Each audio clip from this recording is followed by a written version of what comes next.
Sa usa ka lugar sa Bohol, ang mga may kabilingan dili na kinahanglan magpalimos pa sa kadalanan.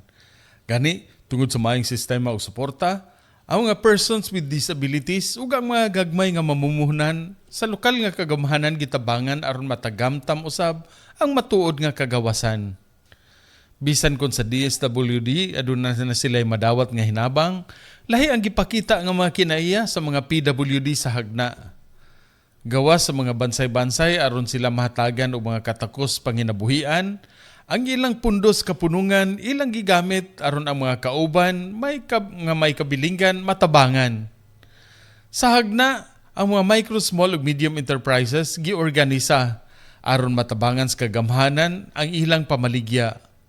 Ug pagbukas sa usa ka building sa lungsod duol sa Pantalan, ang mga gagmayng mamumuhunan nahatagag pwesto katindahan.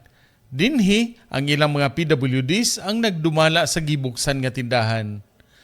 Karon nga ang mga buhat sa kagamhanan gitugyan na sa mga lokal nga kagamhanan, mga LGUs nagamhan aron sila na maghimos buhat pagtabang sa mga nanginahanglan.